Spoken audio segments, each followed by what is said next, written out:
सभी भक्तों को जय बाबा की। आज एक बार फिर मैं आप सभी भक्तों के समक्ष उपस्थित हुआ हूँ भक्ति सागर पंचद्वार बराड़ा धाम चैनल के माध्यम से। आज आपसे मैं बहुत ही इम्पोर्टेंट, बहुत ही जरूरी विषय पर चर्चा करने आया हूँ।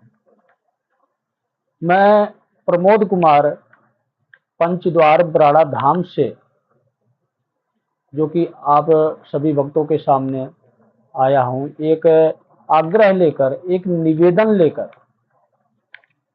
जो भी बाबा श्री त्रिलोक भारती जी के भगत हैं या उनके धाम पर जाते हैं, उनके लिए बहुत ही महत्वपूर्ण जानकारी है ये। क्योंकि आपको पता है, बाबा जी से रिलेटेड जितनी भी वीडियो बनी है, सबका मैं सारांश आज मैं इसी वीडियो में ही आपको देना चाहता हूँ। चाहे वो दुख तकलीफ समस्या से हो, चाहे बीमारी से हो, चाहे भूत प्रेत बाधा से संबंधित हो, हम बाबा श्री त्रिलोक भारती जी के धाम पर जाते हैं, अपना इलाज करवाते हैं बाबा श्री त्रिलोक भारती जी के धाम पर। जहाँ पर कोई व्यक्ति नहीं है, कोई भगत नहीं है, बाबा श्री त्रिलोक भारती जी स्वयं करते हैं। सिर्फ एक नारियल के द्वारा ही अर्जी लगाई जाती है और बाबा जी के धूणे की, बाबा जी के मंदिर की 5 परिक्रमा लगाई जाती है। यही विधान है और इसी प्रक्रिया से हम अपनी समस्याओं से का समाधान पाते हैं। हमें हमारी परेशानियों से छुटकारा मिलता है। हर किसी व्यक्ति को ये पता है। और भक्ति करना देवी देवताओं का अनिवार्य होता है। बाबा के नियमों के अनुसार जो भक्ति मैं आपको बताया हूँ अन्य वीडियो में, उस हिसाब से भक्ति भी करना अनिवार्य है। क्योंकि सीधी सी बात मैं आपको ये समझाना चाहता हूँ कि आप बाबा जी के पास अपनी समस्या लेकर गए, बाबा ने आपको एक बार ठीक कर दिया, लेकिन अगर दोबारा आपको फिर समस्या कोई हो गई, किसी ने कोई भूत प्रेत बाधा कर दिया, आप दोबारा फिर जाते हो, परेशान होते हो, तो कहते हैं ना कि हम किसी की शरण में रहेंगे ना, तो हमारा कोई नुकसान नहीं कर सकता, हमारा कोई अहित नहीं कर सकता, लेकिन हमें इसके लिए किसी की शरण में जाना पड़ेगा। आप ये ना सोचें कि मैं बाबा श्री त्रिलोक भारती जी की शरण में चला गया तो मुझे अब कुछ नहीं होने का। ऐसा नहीं है। बाबा श्री त्रिलोक भारती जी सबसे पहले नंबर पर गुरु स्वरूप में आते हैं। कहते हैं ना कि इंसान के जीवन में 3 स्टेप आते हैं। 3 स्टेप का मतलब क्या है, आज मैं वही आपको समझाना चाहता हूँ। 3 स्टेप का मतलब कि पहला स्टेप हम स्वयं हो गए, पहली सीढ़ी हम स्वयं हैं। दूसरी सीढ़ी, दूसरा स्टेप हमारा गुरु होता है, और तीसरा स्टेप होता है, तीसरी सीढ़ी होती है जो कि लास्ट है, वो हमारा इष्ट देव होता है, हमारे आराध्य देव, जिसके भक्ति करेंगे। जिसके जीवन में ये 3 स्टेप नहीं होंगे, उसी के जीवन में हमेशा भूत प्रेत बाधा, बीमारी, या यूं कह लो कि हमारे बुरे कर्मों की सजा, उसी के जीवन में इस प्रकार की विपदाएं खड़ी होती हैं। तो बाबा श्री त्रिलोक भारती जी का मकसद है, उनकी ये इच्छा है कि जिस प्रकार मैंने इन स्टेपों को पार किया और दैविक शक्ति को पाया, उनकी भक्ति में खो गया, गुरु बनाकर इष्ट देव की भक्ति में खो गया, और आज मैं यहां पर हूं, इतना शक्तिवान हूं कि हर कार्य करने में सक्षम हूं। लेकिन अगर आप पारिवारिक जीवन में हो तो आप इतनी कठिन तपस्या तो कर नहीं सकते हो। लेकिन इसके लिए मार्ग बाबा श्री त्रिलोक भारती जी आपको दिखाना चाहते हैं। आप उस मार्ग पर चल तो सकते हो ना, और चलोगे उस मार्ग पर तो किसको फायदा होगा? क्या बाबा श्री त्रिलोक भारती जी को फायदा होगा?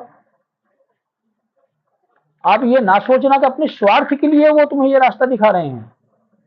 उनकी इच्छा है कि तुम उनकी शरण में गए हो दुखिया बनकर, तकलीफ, अपनी समस्या लेकर गए हो, तो अगर वो कृपा नहीं करेंगे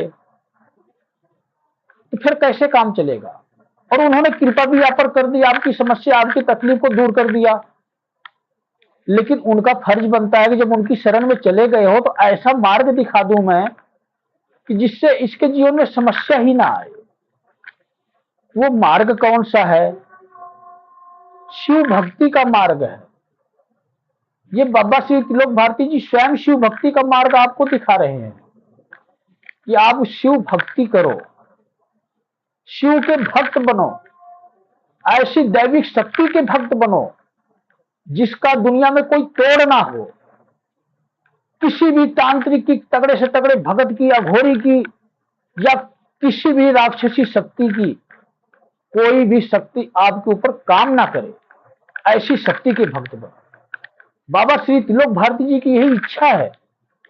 वो चाहते हैं कि आप अपने जीवन में एक अहम रोल अपना निभाओ। क्या रोल निभाना है आपको? भक्ति का मार्ग, भक्ति का तरीका हर प्रकार का आपको इस चैनल पर मिल जाएगा।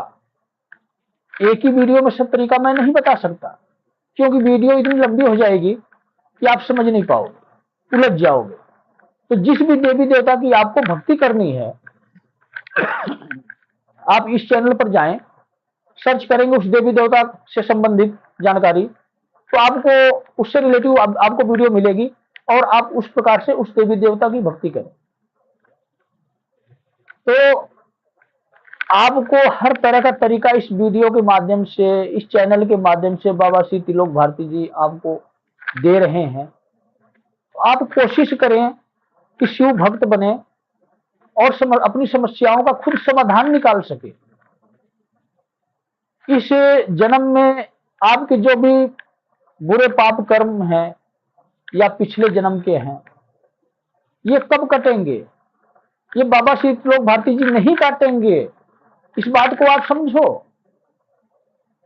जो आपने बुरे कर्म किए हैं, चाहे पिछले जन्म में या इस जन्म में, उसको तो स्वयं परमात्मा ही काटेगा, और इसके लिए आपको कर्म करने पड़ेंगे। बाबा श्री तिलोक भारती जी तो आपकी समस्याओं का समाधान कर देंगे। भूत प्रेत बाधाएं, कोई बीमारी है, उसको ठीक कर देंगे, चाहे वो टाइम जो भी लगे। वैसे तो नियम 5 महीने का है बाबा श्री तिलोक भारती जी का, प्रति महीने 5 दिन के लिए और 5 महीने तक जाना होता है। लेकिन आप 5 दिन प्रति महीने नहीं जगह लगा सकते, वहां रुक सकते हो, तो पहले महीने आप 5 दिन अवश्य रुकें। इसके बाद जितना आपको समय मिले, प्रति महीने 2 दिन, 3 दिन, 4 दिन या 5 दिन आप जरूर रुकें। समस्या आपकी तगड़ी है तो आप ज्यादा वहां रुके। अगर आप ज्यादा ही तकलीफ में है तो 5-7 दिन, 10 दिन, 6 महीना भी आप रुक जाएं, जल्दी से जल्दी आपको आराम लगेगा। क्योंकि आपको पता है कि बाबा श्री तिलोक भारती जी के धाम पर कोई झाड़े झप्पे का काम नहीं चलता है, कोई तांत्रिक से आने का या भगत वाला सिस्टम नहीं है। बाबा श्री तिलोक भारती जी स्वयं करते हैं। अगर कोई भी भगत, कोई भी व्यक्ति इस असमंजस में है कि बाबा श्री तिलोक भारती जी के धाम पर मैं किसी दूसरे व्यक्ति के माध्यम से काम करवा लूं, नहीं होने का। आप इस भ्रम में ना रहें। कोई तांत्रिक जाता है सजाड़ा धाम या बराड़ा धाम या कमानिया धाम, अन्य धाम पर, किसी भी धाम पर जाता है और वो कहता है कि नारियल मैं घुमाऊंगा तुम्हारे ऊपर से और मैं जो है कि ये प्रक्रिया करके दूंगा, आप इस प्रकार से नारियल लगाओ और संकट में सारा खत्म करवा दूंगा। वो आपसे पैसे भी लेता है, आपको रास्ता भी गलत दिखा रहा है, आपका काम भी नहीं होता है। बहुत से व्यक्ति नारियल वो भगत घुमा कर देता है सिर से, और वो व्यक्ति नारियल लेकर बाबा जी के मंदिर की परिक्रमा लगाते हैं। ये कहां से रीति रिवाज आप लोग पैदा कर रहे हो? इतना आप याद रखो कि आपकी अर्जी का नारियल जो है वो आपके सिर से 5 बार घुमाना है, और सबसे लास्ट में 5वीं बार जब आप घुमाओगे या 7वीं बार घुमाओगे तो अपने मस्तक से 10-20 सेकंड, 5 सेकंड अवश्य टच करके रखें।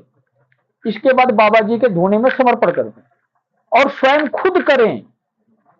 किसी भगत के सियाने के चक्रों में ना पड़े।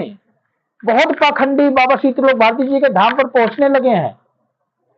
इन्हीं पाखंडियों से आपको बचना है। अपना समाधान स्वयं बाबा श्री तिलोक भारती जी से निकलवाएं। और जो मैं आपको मार्ग दिखाना चाहता हूं, देखो, जो आपके बुरे कर्म हैं, चाहे जिस जन्म के हैं, चाहे पिछले जन्म के हैं, देखो हर किसी व्यक्ति को पता नहीं होता है। शायद ही कोई कोई भक्ति मार्ग का इंसान होगा जिसको पता लग जाता है कि मेरे जीवन के क्या कर्म है। लेकिन मैं समझता हूँ 90 से 95% लोगों को ये ज्ञात नहीं है कि मेरे जीवन के अपने क्या बुरे कर्म है और क्या अच्छे कर्म है, और इसको कभी जानने की कोशिश भी नहीं करनी चाहिए। क्योंकि जो व्यक्ति ये जानने की कोशिश करता है वो स्वयं सृष्टि के बनाए हुए नियमों के खिलाफ जाता है। आपका कर्तव्य है कि आप जिस भी अवस्था में हैं, बुरी अवस्था में है तो परमात्मा का सुमिरन करें, और अगर आप ठीक अवस्था में हैं तब भी परमात्मा का सुमिरन करें, उनको भक्ति भाव से याद करें कि हे परमपिता परमेश्वर, तूने जैसी भी मेरी जिंदगी दी है अच्छी दी है, सुखमय जीवन है मेरा, लेकिन दुख ना आए, सुमिरन करते रहें। और दुख में है तो सुमिरन और बढ़ाएं, कोशिश करें और ज्यादा करें कि मेरे कर्मों की जो सजा है इसको माफ करो, या हो सके तो थोड़ा थोड़ा करके मुझे मेरे बुरे कर्मों की सजा मुझे दो आप, मैं मुक्त हो सकूं इस सजा से। वो सजा नहीं देंगे, वो आपको मुक्त कर देंगे, आपकी सजा माफ कर देंगे। लेकिन इसके लिए आपको भक्ति करनी पड़ेगी। जिस दिन आप घर में शिव की भक्ति शुरू कर दोगे, जलाभिषेक करना और ओम नमः शिवाय की माला करना, या अंधी भक्ति जो अनपढ़ लोग हैं वो मन के भाव से मन ही मन भक्ति करें, शिव का नाम ले या शिव की ओम नमः शिवाय मंत्र का जाप करें मन ही मन, तो इस प्रकार की भक्ति से हम अपने बुरे कर्मों को नष्ट कर सकते हैं। और हो सकता है कि हमारी भक्ति की सीमा ज्यादा ही, अगर भक्ति में हम डूब कर भक्ति कर रहे हैं, हमें ऐसा कुछ हासिल हो सकता है जिसकी हम उम्मीद नहीं रखते हैं। हम परमात्मा की भक्ति जब करते हैं ना, हमारे दो भाव होते हैं। एक तो भाव होता है अपने काम के लिए, काम का मतलब हमारे जीवन में जो समस्याएं होती हैं, तकलीफें होती हैं, उसके लिए भक्ति होती है। जितना जरूरत होती है उतना ही भक्ति करते हैं हम। एक होती है निस्वार्थ भक्ति, जिसको हम अंधी भक्ति कहते हैं, चलते फिरते काम धंधा करते हमेशा 24 घंटे परमात्मा का नाम लेना या उसके मंत्रों का जाप करना हो। वो भक्ति ऐसी भक्ति होती है कि कई बार तो ये समझ लो कि आप हमें जिसकी उम्मीद नहीं होती है ना, वो भी हमारे काम हो जाती है। उतनी शक्ति हमारी तांत्रिक प्रक्रिया वाली शक्ति में भक्ति में नहीं होती, जो मंत्र सिद्धियां होती हैं उसमें भी नहीं होती है जितना भक्ति इसमें होती है और जितना शक्ति मिलती है। कहने का मतलब ये है कि मंत्र सिद्धियां जो हैं वो सीमित होती हैं, लेकिन ये अनलिमिटेड भक्ति है। जैसे आप कहते हो ना कि अनलिमिटेड रिचार्ज करवाया मैंने, रुकेगा नहीं और नेट चलता रहेगा, जो मर्जी देखते रहो, ऐसे ये परमात्मा की अनलिमिटेड भक्ति है, अंधी भक्ति, निस्वार्थ भक्ति, जो बिना सोचे समझे, जिसकी कोई लिमिट ना हो, कोई सीमा ना हो, भक्ति का कोई अंत ना हो, इतनी भक्ति करना, अंदर ही अंदर आंतरिक भक्ति, जिसमें कार्य करने में भी रुकावट ना आए। आप कोई सा भी कार्य करते हो, किसी भी प्रकार का कार्य करते हो, कोई परहेज नहीं है, चाहे आप बाथरूम में नहा रहे हो, चाहे शौचालय गए हो, कहीं भी ये आंतरिक भक्ति, मन की भक्ति आप कर सकते हैं। कोई दोष पाप नहीं लगता है, चाहे आप नहाए हो या ना नहाए हो, इससे कोई मतलब नहीं। रात में दिन में किसी भी वक्त कर सकते हैं, 24 घंटे कर सकते हैं। ये भक्ति जिसकी श्रद्धा भाव के साथ हो जाती है ना, मैं कहता हूं कि उस इंसान के जुबान पर परमात्मा के शब्द वास करते हैं। उसको किसी प्रकार की सिद्धि पाने की आवश्यकता नहीं होती। वो इंसान इतना शक्तिवान हो जाता है कि अगर कोई दुखिया व्यक्ति है और उसने अपने आराध्य को देखकर, अपने आराध्य से विनती करके, उनसे याचना करके, उनसे अर्जी लगा दे कि इस व्यक्ति की विपदा हर लो, और उसके मुंह से अगर खुदरती निकल गया कि कोई बात नहीं, ये ठीक हो जाएगा, तो निश्चित रूप से मैं कहता हूं कि उसकी वो भक्ति काम आएगी और वो व्यक्ति ठीक हो जाएगा। आपको इस प्रकार की भक्ति करने की आवश्यकता है। मंत्र सिद्धियों के चक्कर में ना पड़े, तांत्रिक प्रक्रिया के चक्कर में ना पड़े, निस्वार्थ भक्ति करें। मंत्र प्रक्रिया की भक्ति जो है, इसमें भी दो प्रकार की प्रक्रियाएं होती हैं। एक तांत्रिक प्रक्रियाएं होती हैं, एक स्वास्थ्यिक प्रक्रिया भी होती है, लेकिन जो स्वास्थ्यिक प्रक्रिया की भक्ति है उससे रिलेटिव मैं सारी वीडियो धीरे धीरे आप तक पहुंचाऊंगा इस चैनल के माध्यम से। अगर कोई नहीं होगी तो आप कभी भी कमेंट कर दो कि इस देवी देवता से रिलेटिव मुझे वीडियो चाहिए, आपको उस प्रकार की वीडियो अवश्य मिलेगी। और दूसरी बात कि आपको करना क्या है, आप तो बन गए बाबा शीतलोक भारती जी के भक्त और शिव भक्त ये कार्य करके, लेकिन यही आपका कार्य नहीं खत्म होता है। असली कार्य आपका यहां से शुरू होता है। जो सबसे बड़ा कार्य है इंसान के जीवन का, वो अब यहां से शुरू होगा। इसके बाद आपको क्या करना है कि हर एक व्यक्ति को जागरूक करना है।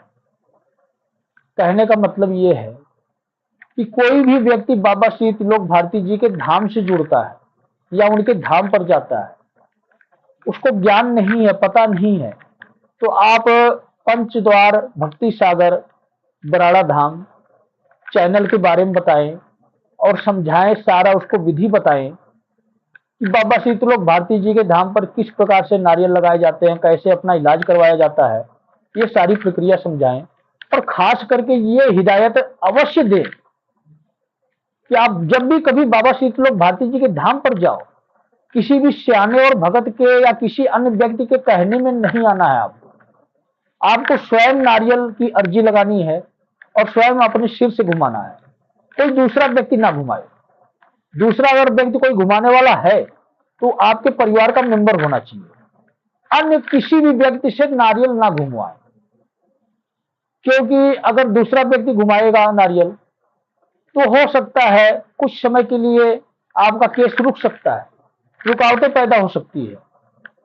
ऐसा नहीं है कि वो आपका नुकसान कर सकेगा या अपने मुनाफे के लिए आपका केस रोक सकता है, केस नहीं रोक सकता है वो। आप मान लिया कि आपसे पैसा ले लिया और आपको धाम पर ले गया, नारियल घुमाकर अपनी प्रक्रिया से लगा दिया किसी मंत्र विद्या का उपयोग करके, तो आपका केस कुछ पल के लिए रुक सकता है, महीना 2 महीना 4 महीने के लिए आपके जीवन में रुकावटें आ सकती हैं।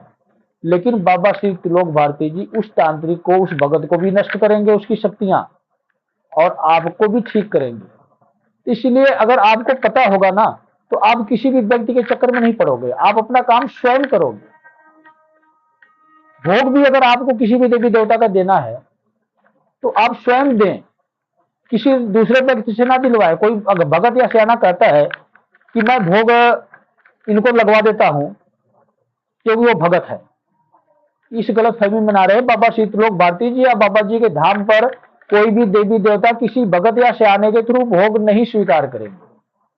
आप अपना भोग स्वयं लगाएं, तब बाबा शीतलोक भारती जी के धाम पर जो भी देवी देवता या शक्तियां हैं वो अपना भोग स्वीकार करेंगे। ये तरीका है बाबा शीतलोक भारती जी के धाम पर कार्य करवाने का। ये सारी बातें आपको नवे लोगों को समझाना है, बताना है, क्योंकि परोपकार करना सबसे बड़ा कार्य होता है। परोपकार भी 2 प्रकार के होते हैं, क्योंकि आप लोगों ने सुना है कि अगर हम किसी दुखिया की, गरीब की मदद करते हैं, वो भी एक परोपकार होता है। किसी भूखे को भोजन खिलाते हैं, लंगर भंडारा चलाते हैं, ये भी एक परोपकार है, ये भी पुण्य है। कहीं भी दान पुण्य करे, कोई सा भी ऐसा कार्य करते हैं हम, तो हमारे इसमें बुरे कर्म नष्ट होते हैं। बुरे कर्म इसलिए नष्ट होते हैं कि हम अपनी कमाई का कुछ हिस्सा किसी दुखिया के लिए मदद में दे रहे हैं। चाहे किसी भी प्रकार से मदद दें, बीमार व्यक्ति के लिए दवाई के लिए दें, या लंगर भंडारे के लिए दें, या भोजन किसी भूखे को भोजन कराएं। कहीं भी आप हम ऐसी पूंजी कहीं लगाते हैं तो उसको मदद में दे रहे हैं, तो उसकी दुआ से हमारी तकलीफ और कष्ट दूर हो जाते हैं। अब दूसरा परोपकार क्या है, अगर हम किसी व्यक्ति को, ये आप बात जरा गहराई से सोचना और समझना भी, सबसे इंपॉर्टेंट बात यही है कि अगर हम किसी बिछड़े हुए व्यक्ति को, जो भक्ति मार्ग पर नहीं है, जो बुरे रास्ते पर चल रहा है, जिसके जीवन में परमात्मा का कोई नामो निशान नहीं है, जिसको हम कहते हैं नास्तिक, जो परमात्मा की शक्ति को या भक्ति को नहीं मानता है, अगर ऐसा एक भी व्यक्ति अपनी दुख तकलीफ में बाबा श्री त्रिलोक भारती जी के धाम पर जाता है, या कोई भी आपके कहने में, आपके समझाने में समझ में आ जाता है उसके, वो व्यक्ति अगर भक्ति मार्ग पर चल जाता है तो उसका कितना बड़ा फायदा होगा। एक तो अपने वो बुरे कर्मों से बच गया, जो उसकी बुरी आदतें थी।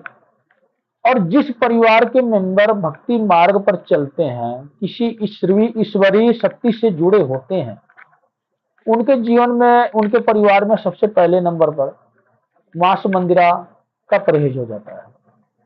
और जिस परिवार में इस दो चीजों का परहेज हो जाता है, उसका परिवार बहुत ही सुखमय और एक दूसरे से सलाह मशूरा लेकर वो परिवार आगे बढ़ता है, और उसके परिवार में कभी कोई लड़ाई झगड़ा क्लेश उत्पन्न नहीं होता। तो इतनी सारी दुआएं आपको उस व्यक्ति से मिलेगी। अगर आप किसी भी ऐसे व्यक्ति को आप सुधार देते हो, भक्ति के मार्ग पर ले जाते हो, वो कितना आगे बढ़ेगा।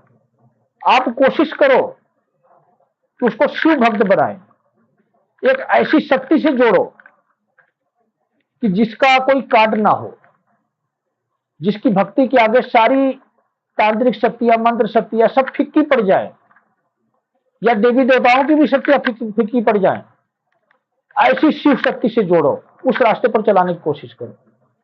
हाँ, अगर वो व्यक्ति कहता है कि नहीं, मैं और किसी देवी देवता की भक्ति करूंगा, अनेकों देवी देवता इस पृथ्वी पर विराजमान है और सब उसी शिव की ही शक्ति है, चाहे शिव के स्वरूप में हो, चाहे वो शक्ति के स्वरूप में हो, भक्ति तो उसी शिव और शक्ति की होती है। तो आप बिल्कुल भी उसको ये भ्रमित ना करें कि नहीं, तुम्हें शिव की ही भक्ति करनी है। स्पष्ट उसको साफ लफ्जों में ये समझाने की कोशिश करें कि शिव और शक्ति दोनों एक ही हैं।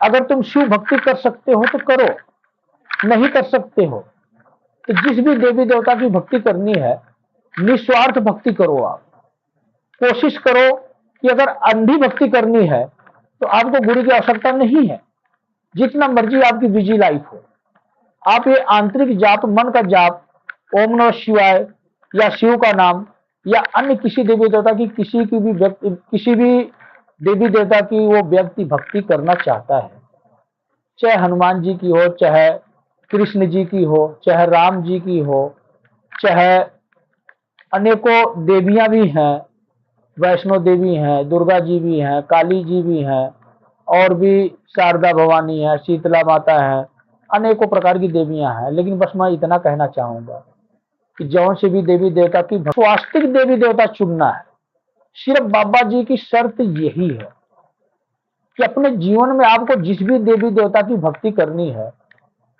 स्वास्तिक देवी देवता हो जो किसी भी प्रकार का खून या बलि या मांसाहारी भोग ना लेते हो, ऐसे देवी देवता की भक्ति करवानी है आपको। और जाति पात का कोई भेदभाव नहीं है, किसी भी जाति का व्यक्ति ये भक्ति कर सकता है। सिर्फ उसको इतना याद रखना है कि ये बलि प्रथा, खून प्रथा, मांसाहारी भोग, दारू शराब मदिरा, ये सब हमें अपने जीवन से त्यागना है, निकाल फेंकना है। ये सब, इन सब के सेवन से हमारा मस्तिष्क एक राक्षसी प्रवृत्ति का मस्तिष्क हो जाता है, हमारे सोचने समझने की शक्ति समाप्त होने लगती है, हमारी इंद्रियां जागृत होना बंद कर देती हैं। जो कलयुग का असर है, जो कलयुग की शक्ति है, वो दिखाई देना शुरू हो जाती है। जब कलयुग का असर दिखता है तो हमारे घर में कलेश आता है, भूत प्रेत बाधा उत्पन्न होती है, बीमारियां आती हैं। आपको इन कलयुगी शक्तियों को, इन राक्षसी शक्तियों को दूर करना है, स्वास्तिक शक्तियों को अपने घर में स्थान देना है, उनकी ऊर्जा से, उनके तेज से हमें लड़ना है बुरी शक्तियों के साथ। जितनी भी ये बुरी शक्तियां हैं, हमें ऐसा कर्म करना है, हमें परमात्मा की शक्ति को इतनी जागृत करने की आवश्यकता है कि एक टाइम ऐसा आए कि हमारा कोई अहित ना कर सके। हमारा जीवन एक परमात्मा के चरणों में समर्पण हो, 24 घंटे के लिए समर्पण हो, हर पल परमात्मा का सुमिरन करता रहे। हमें पूरा अधिकार है कि जिस भी देवी देवता की हम भक्ति करते हैं निस्वार्थ भाव से भक्ति करें। देखो, इसमें मैं थोड़ी सी टिप्पणी करना चाहता हूं, दोबारा से वही टिप्पणी करना चाहता हूं। मैंने ये बोल दिया कि आप किसी भी देवी देवता की भक्ति करने के अधिकार आपको प्राप्त है, लेकिन इस बात को भी आप ध्यान रखें कि एक देवी देवता ऐसे भी हैं जिनकी भक्ति करने से हमें दुष्प्रभाव, गलत परिणाम हासिल होते हैं, हम दोषी ठहराए जाते हैं। वो कहां पर? आपने सुना होगा राधा और कृष्ण। मैं ये नहीं कहता कि राधे की भक्ति ना करो, मैं सिर्फ इतना कहना चाहता हूं कि जो कृष्ण भक्त है वो कृष्ण के साथ रुक्मणी का मान सम्मान करे और रुक्मणी की पूजा करे, राधे की पूजा ना करे, ना ही कृष्ण के साथ राधे की मूर्ति अपने घर में रखे। जब भी रखे रुक्मणी की मूर्ति रखे और कृष्ण और रुक्मणी की पूजा करे, उसका बेड़ा पार होगा, सारे कार्य सिद्ध होंगे। और जिस भी व्यक्ति को राधे की भक्ति करनी है वो राधे को शिष्य और भक्त के स्वरूप में स्वीकार करे, क्योंकि कृष्ण की शिष्य है राधे। राधे ने गुरु भी स्वीकार किया है श्री कृष्ण जी को और भगवान भी स्वीकार किया है। इतना भक्ति भाव में वो डूब चुकी थी कि उनको वरदान भी मिला था कृष्ण से कि तुम्हारे अगले जीवन में मैं तुम्हारे काफी नजदीक होऊंगा, भक्ति के साथ साथ मेरे दर्शन भी होंगे, तुम्हें जब चाहोगी तब दर्शन कर सकती। ये वरदान उनको प्राप्त था। इसलिए राधा श्री कृष्ण के भक्ति भाव से काफी नजदीक हैं, लेकिन हम आज के प्राणी उनको प्रेमिका का दर्जा देते हैं कि कृष्ण की प्रेमिका है। मैं ज्यादा लंबी कहानी नहीं सुनाना चाहता, लेकिन ये आप सभी भक्तों का भ्रम है। बेशक मुझे लोग गलत ठहराएं, कुछ धर्म गुरु या जो भी व्यक्ति विशेष हो मुझे गलत ठहराएं, लेकिन सच्चाई यही है। ग्रंथों में भी कुछ फेरबदल किया हुआ है, 10% फेरबदल किया हुआ है। भक्ति भाव जो पास पास में होता है, चाहे भगवान हो चाहे कोई भी हो, अगर कोई भगवान भी अपने परिवार में है ना, तो आपको पता है कि वो परिवार के सदस्य के हिसाब से ही चलता है।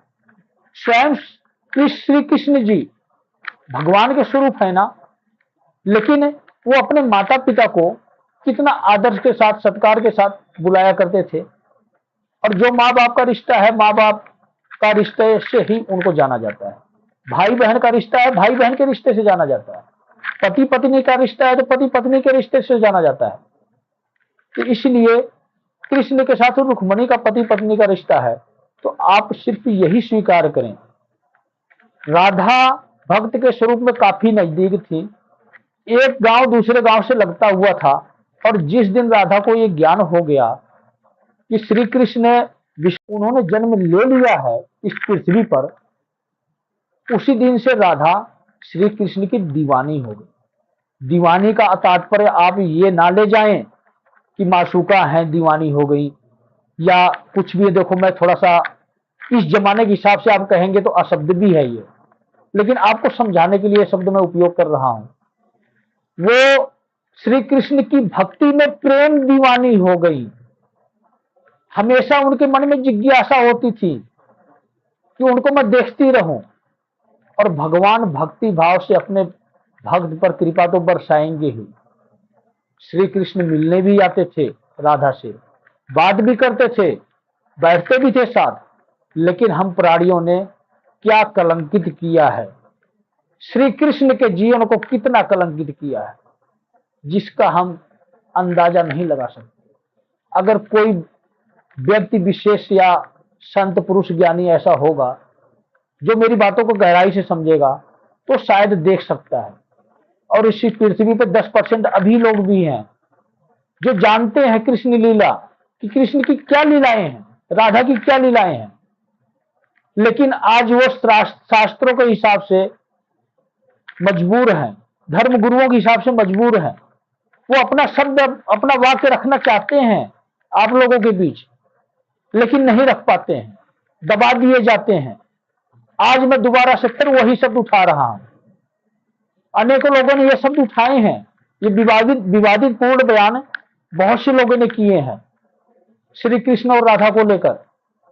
कहते हैं कि भगवत पुराण में भी नहीं राधा शब्द है, कोई कहता है कि नहीं एक जगह आया भी है शब्द, कोई कहता है कि उसका तात्पर्य राधा से कोई संबंधित नहीं है, कोई कहता है नहीं राधा ही तात्पर्य है। अनेकों विचार अपने अपने लोग रखते हैं राधा शब्द पर। तो हम क्या माने इसको? आप वो मानो जो आपका मन करता हो, जो आपका विचार करता हो। मैं आपको जबरदस्ती नहीं करवाऊंगा श्री कृष्ण की भक्ति, रुक्मणी की भक्ति। मैं कौन होता हूं जबरदस्ती करवाने वाला?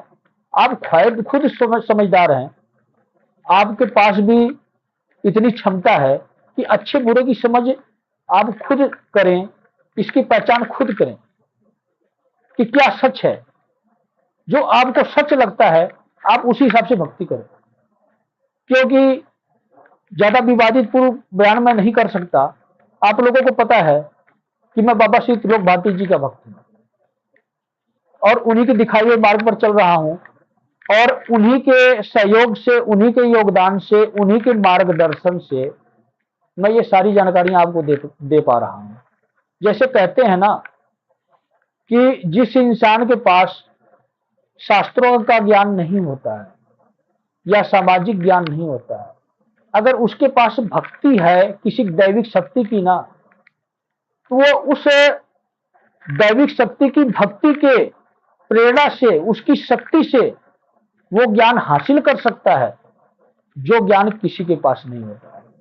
तो मैं बाबा श्री त्रिलोक भारती जी के माध्यम से उनकी इच्छा अनुसार आपको ये सारा ज्ञान दे रहा हूं। और अब वीडियो को मैं समाप्त करना चाहता हूं, इसलिए मैं आप सभी भक्तों को यही समझाना चाहता हूं कि आप तो बाबा श्री त्रिलोक भारती जी के भक्त बने ही, और ऐसे भक्त बने कि आप बाबा की भी भक्ति करें, गुरु स्वरूप में आराध्य देव समझकर भक्ति करना चाहते हैं तो वो भी कर सकते हैं। लेकिन बाबा मार्ग दिखाना आपको चाहते हैं शिव की भक्ति का, तो कोशिश करें आप शिव भक्त बने। क्योंकि मैं स्वयं एक बाबा श्री त्रिलोक भारती जी का भक्त था लेकिन जैसे जैसे मेरी बाबा जी की भक्ति पूर्ण हुई, उन्होंने ही मेरा मार्ग चेंज कर दिया, बदल दिया मार्ग। उन्होंने ही दिखाया रास्ता कि बेटे अब तुझे शिव की भक्ति करने की आवश्यकता है।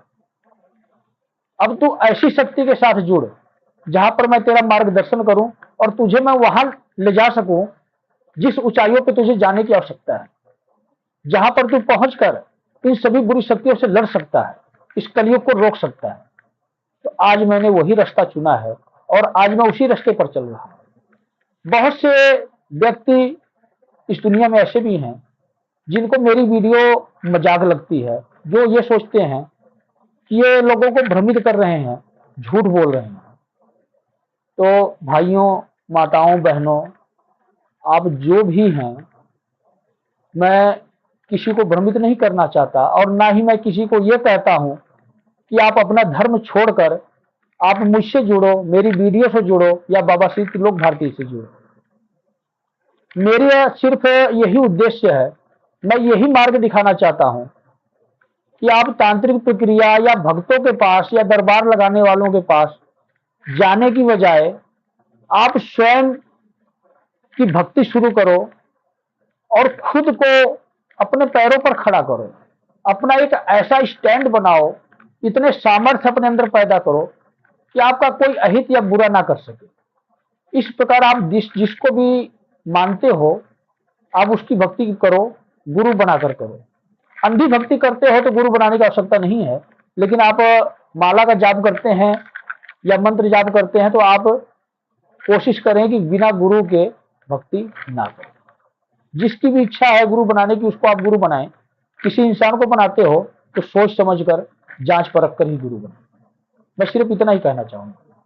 मेरा किसी भी व्यक्ति विशेष से कोई जलन भाव नहीं है, ना ही किसी धर्म से कोई वैर है, चाहे वो किसी भी प्रकार का कोई सा भी धर्म हो।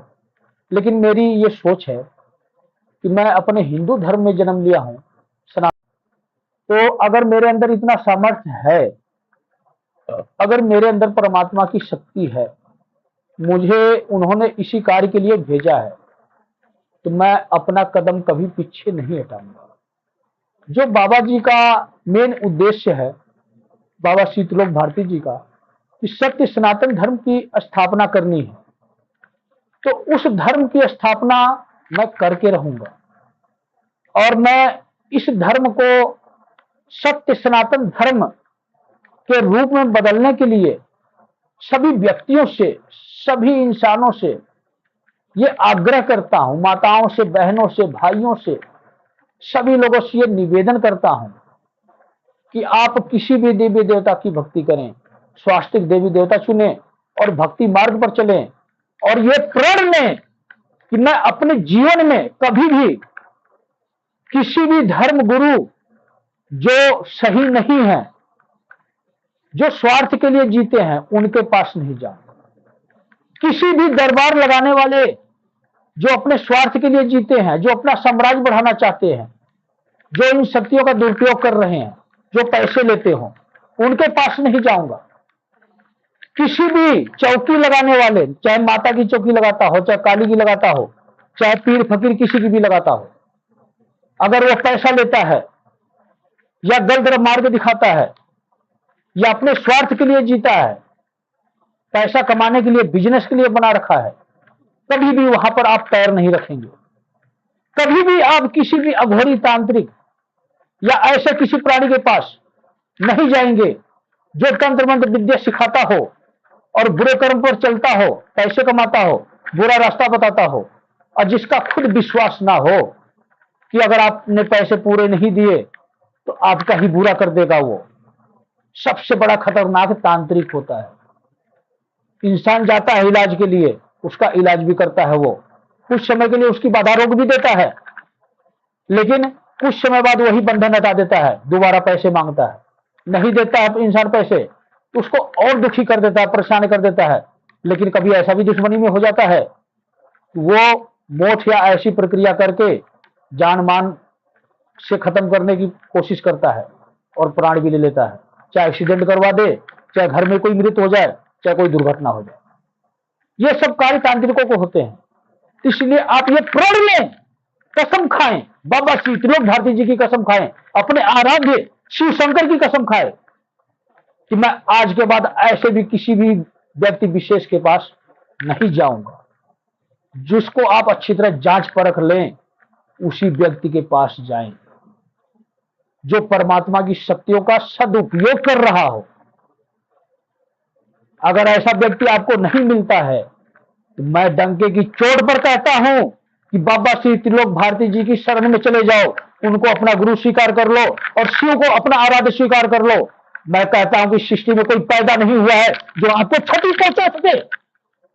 मैं उस व्यक्ति की गारंटी लूंगा, उसके जीवन में कभी बाधाएं उत्पन्न नहीं होगी।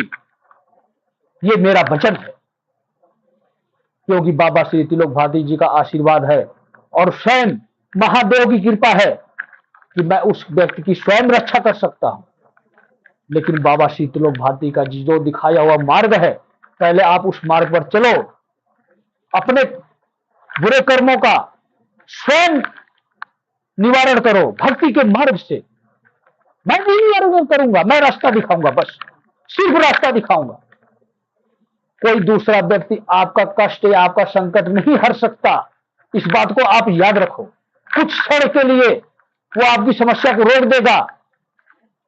जो व्यक्ति, जो इंसान इस जीवन में जन्म लिया है, इस पृथ्वी पर जन्म लिया है, अगर कोई बुरे कर्म उसके हैं तो आप किसी भी दरबार लगाने वालों के पास जाते हो तो आपके बुरे कर्म को वही ब्रेक दे देता है, विराम दे देता है अपनी शक्तियों से, मंत्र शक्तियों से।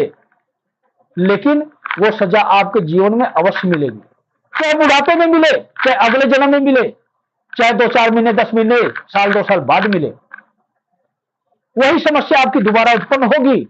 तभी आप कहते हो कि हे गुरुजी, मैं क्या करूं, आप दरबार में आता था, 2 साल 3 साल ठीक रहा, पहले की तरफ फिर बीमार हो गए। गुरुजी ने कोई बहाना करना है कि तेरे ये कर्म माड़े हैं, तूने ये नहीं किया, या किसी ने तुझ पर करवा दिया। तो मेरी बात को याद रखो, तुम्हारे बुरे कर्म तुम्हारी स्वयं की भक्ति से ही नष्ट होंगे।